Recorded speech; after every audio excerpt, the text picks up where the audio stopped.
Berkatalah Daniel, terpujilah nama Allah dari selama-lamanya sampai selama-lamanya. Sebab daripada dialah hikmat dan kekuatan. Dia mengubah saat dan waktu. Dia memecat raja dan mengangkat raja.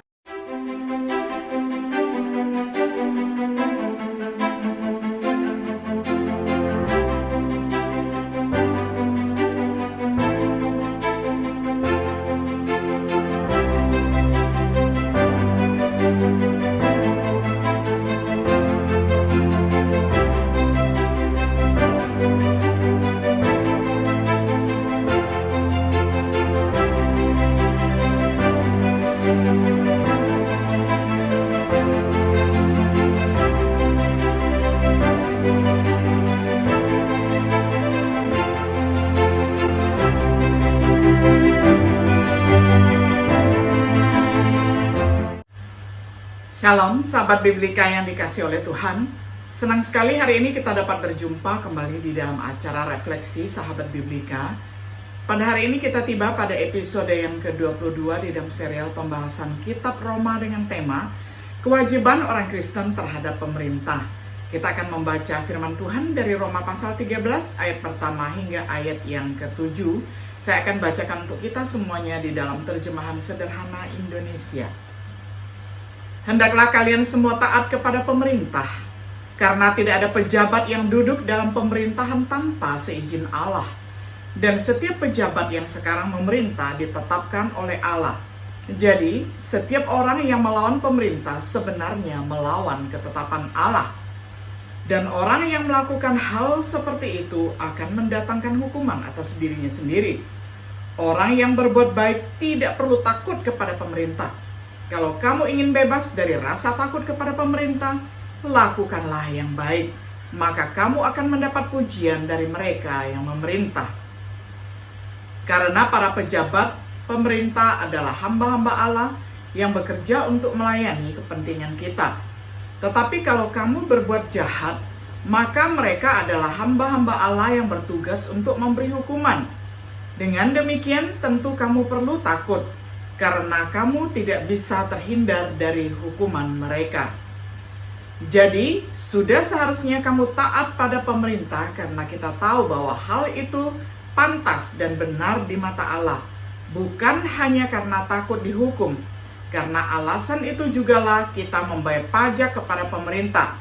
Sebab para pejabat bekerja untuk Tuhan dan menghabiskan sebagian besar waktu mereka untuk memerintah. Jadi berikanlah kepada setiap petugas pemerintah sesuai dengan apa yang pantas diberikan. Kalau kamu mempunyai hutang pajak, bayarlah. Berikanlah cukai kepada pihak yang berhak menerima cukai. Hormati dan taatlah kepada semua pejabat pemerintah dan setiap orang yang patut dihormati. Sampai demikian jauh pembacaan firman Tuhan dari Roma 13 ayat pertama hingga ayatnya yang ke-7.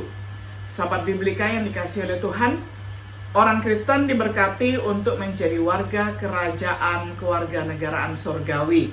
Kita telah dibawa ke dalam kerajaan anak Allah yang terkasih. Dengan demikian, kita digambarkan sebagai pendatang dan peziarah di dunia ini. Sebagai seorang peziarah, kita hidup dan bekerja di bawah pemerintahan manusia dengan berbagai sistem politik, baik itu demokrasi, kerajaan, kediktatoran, dan lain sebagainya, menawarkan berbagai tingkat kebebasan, tanggung jawab, dan lain-lain. Apa tugas kita terhadap pemerintah seperti itu? Gereja Tuhan mulai dan berkembang selama Kekaisaran Romawi. Kepada orang Kristen di ibu kota Roma, Paulus menulis tentang tanggung jawab mereka untuk orang-orang Kristen yang tersebar di daerah-daerah terpencil di Kekaisaran. Petrus juga menulis tentang kewajiban orang Kristen terhadap pemerintahan, dibuat sangat jelas oleh para rasul. Menggunakan komentar Paulus di Roma 13 ayat 1 sampai 7. Sebagai titik awal kita, mari kita tinjau kembali apa tugas kita. Yang pertama, menjadi subjek peraturan. Ditekankan 2 kali oleh Paulus, biarlah setiap jiwa tunduk pada otoritas yang memerintah, Roma 13 ayat 1. Karena itu kamu harus tunduk, Roma 13 ayat 5. Petrus juga mengajarkan tugas ini, 1 Petrus 2 ayat 13-14. Karena itu serahkanlah dirimu. Menyerahkan diri berarti ditundukkan, untuk menempatkan diri sendiri di bawah penaklukan, untuk membuat diri sendiri lebih rendah. Kita harus tunduk kepada setiap peraturan manusia. Kata tata cara secara harfiah berarti ciptaan. Orang Yunani dan Romawi menggambarkan penunjukan perwira sebagai ciptaan mereka. Jadi ungkapan tata cara sebenarnya merujuk bukan untuk undang-undang tertentu yang disahkan oleh pemerintah, tetapi kepada pemerintah sipil atau lembaga itu sendiri, kepada setiap institusi manusia. Perhatikan bahwa kita harus tunduk pada setiap institusi manusia, apakah itu monarki, demokrasi, negara totaliter, dan lain sebagainya. Tanggung jawab kita jelas, biar setiap jiwa tunduk, Roma 13 ayat 1. Alasannya, otoritas pemerintahan yang ada telah ditunjuk oleh Tuhan, Roma 13 ayat 1. Sebagaimana ditekankan dalam kitab Daniel, berkatalah Daniel, terpujilah nama Allah dari selama-lamanya sampai selama-lamanya, sebab daripada dialah hikmat dan kekuatan, dia mengubah saat dan waktu, dia memecat raja dan mengangkat raja, dia memberi hikmat kepada orang bijaksana dan pengetahuan kepada orang yang berpengertian. Daniel 2 ayat 20 hingga ayat yang ke-21. Bahkan mereka yang jahat, yang sering digunakan Allah untuk tujuan ilahinya dan kemudian menggantikannya. Akan tetapi inilah sebabnya aku membiarkan engkau hidup, yakni supaya memperlihatkan kepadamu kekuatanku dan supaya namaku dimasyhurkan di seluruh bumi. Keluaran 9 ayat 16. Ini adalah berbicara tentang pemerintahan di Mesir. Tetapi apabila Tuhan telah menyelesaikan segala pekerjaannya di Gunung Sion dan di Yerusalem, maka ia akan menghukum perbuatan ketinggian hati Raja Asyur dan sikapnya yang angkuh sombong. Yesaya 10 ayat 12. Ini berbicara tentang Raja Asyur yang angkuh ataupun sombong. Oleh karena itu, melawan pemerintah berarti melawan Tuhan sendiri, Roma 13 ayat 2-4. Menolak pemerintah berarti membawa penghakiman atas diri sendiri, karena pemerintah adalah pelayanan Allah, dirancang untuk membalas kejahatan. Petrus menambahkan dua alasan yang bagus di dalam 1 Petrus 2 ayat 15. Pertama dan terpenting, ini adalah kehendak Tuhan. Lihat juga, demi Tuhan, 1 Petrus 2 ayat 13. Ini akan cukup untuk semua hamba Tuhan yang sejati, agar kita dapat membungkam ketidaktahuan orang-orang bodoh, karena kesetiaan mereka kepada Raja Surgawi. Orang-orang Kristen sering dituduh melakukan penghasutan atau pengkhianatan. Kisah Para Rasul 17 ayat 5-8.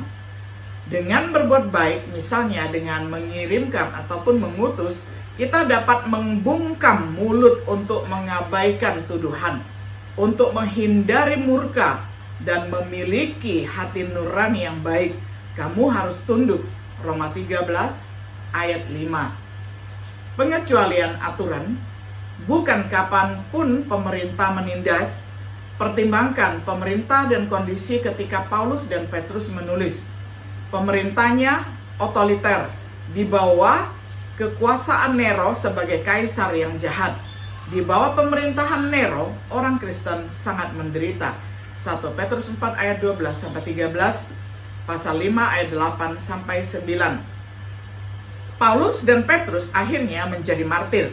Satu-satunya pengecualian jika harus menaati Tuhan daripada manusia, seperti yang diilustrasikan oleh Petrus dan para rasul di dalam Kisah Para Rasul 4 ayat 18-20, pasal 5 ayat 27-29. Ketika pemerintah mencoba memaksa kita untuk tidak menaati Tuhan, kita harus tidak menaati pemerintah. Meski begitu, kita mungkin hanya melanggar hukum tertentu yang dirancang untuk memaksakan ketidaktaatan kepada Tuhan. Kita tidak memiliki wewenang untuk melanggar hukum lain sebagai protes terhadap hukum yang tidak adil. Ketika pemerintah berusaha untuk menahan pelayanan kita kepada Tuhan, kita harus menaati Tuhan daripada manusia. Saat kita kembali ke teks kita mencatat tugas tambahan untuk pemerintah. Yang kedua, bayar apa yang terhutang. Kita harus membayar pajak. Sebagai tindakan penyerahan, kita harus membayar pajak kita, Roma 13 ayat 6. Juga biaya lain yang harus dibayar, seperti bea cukai. Kita mungkin tidak menyetujui bagaimana pajak dibelanjakan. Orang Kristen mula-mula tentu tidak menyetujui bagaimana Nero menghabiskan uang pemerintah juga. Kita harus menghormati. Takut kepada siapa rasa hormat itu disebabkan seperti polisi dan hakim. Jika kita melakukan kejahatan, takutlah. Kehormatan kepada siapa kehormatan layak diberikan, seperti presiden, raja, gubernur, pemimpin lokal.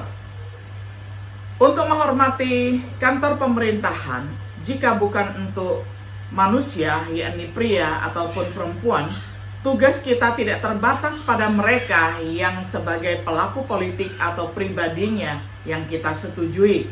Sebelum kita mengakhiri studi kita harus mencatat tugas lain kepada pemerintah yang menjadi bagian dari kita, yakni doa ataupun berdoa untuk raja dan semua otoritas. Kita harus menawarkan permohonan, doa, dan syafaat. Berdoa untuk mereka yang memimpin, tidak hanya negara kita, tetapi juga orang-orang di seluruh dunia. Berdoa agar mereka memerintah dengan kebijaksanaan, kebenaran, dan belas kasihan. Kita harus mengucapkan terima kasih, meluangkan waktu untuk bersyukur kepada Tuhan untuk mereka yang memerintah dengan baik. Berterima kasih kepada Tuhan untuk saat kita hidup dalam kedamaian dan kemakmuran, dan untuk melindungi kita saat kita tidak hidup. Kontribusi tidak ternilai yang dapat diberikan orang Kristen kepada negara mereka adalah doa mereka. Bahwa kita dapat memiliki kehidupan yang baik, baik dalam arti material untuk menikmati saat-saat tenang dan damai, baik dalam arti rohani, bebas untuk menjadi saleh dan terhormat. Karena Tuhan bekerja melalui pemerintahan manusia untuk memberikan perdamaian. Doa harus menjadi prioritas bagi mereka yang ingin hidup dalam damai. Sebagai kesimpulan, kewajiban yang dibebankan kepada orang Kristen terhadap pemerintah duniawi, mereka jelas dan sederhana. Tunduk pada otoritas pemerintahan, membayar apa yang harus dibayar dalam pajak dan rasa hormat, berdoalah untuk semua orang yang memiliki otoritas. Di luar ini, keterlibatan kita dalam urusan pemerintah mungkin termasuk dalam ranah penghakiman. Haruskah kita masuk politik, bertugas di penegakan hukum, mendaftar di militer? Pertanyaan seperti itu telah diperdebatkan oleh orang Kristen selama berabad-abad. Satu hal yang jelas, kita harus lebih taat kepada Tuhan daripada manusia dan menghindari terjerat urusan hidup ini hingga melalaikan pelayanan kita kepada Tuhan. Sebagai orang Kristen, apakah kita dengan setia memenuhi tugas kita untuk pemerintahan duniawi, sementara tinggal sebagai warga kerajaan surgawi?